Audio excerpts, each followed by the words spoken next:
Lanabesek aukera ematen digu beste erakundeekin, beste eragileekin partekatzeko gure asmoak eta gure helburuak. Eta gu nahi duguna da, alkarrengatik ikasi, Lanabesen gaudenok, eta Lanabes bera izatea beste batzundako bide erakusle eta bide horretan lagungarri.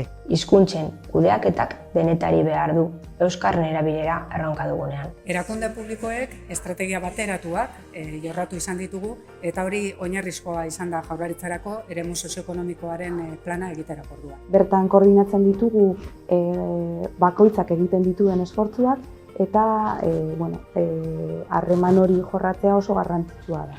Eta horrexegatik Lanabesen gaude, bai agente ekintzaile bezala, eta bai kide bezala. Lanekik Lanabes foroan parte hartzen du beste gainerako erakunde, elkarte eta enpresekin batera. Eta bertan, lanbide heziketa duala euskaraz bultzatzen dugu. Lazarragasarien helburua da Arabako enpresa munduan, Arabako alor sozioekonomikoan oroar, euskararen kudeaketan nabarmendu diren enpresak eta pertsonak saritzea, ez? Bilatzen duguna da enpresa hauek identifikatzea, enpresa edo pertsona hauek identifikatzea, errekonozitzea egiten duten lana eta beraien eredua lurraldeko gainerako enpresei zabaltzea. Lanabes azken finean kate handi bat da. Eta kate hori osatzen dugunok kate begi desberdinak.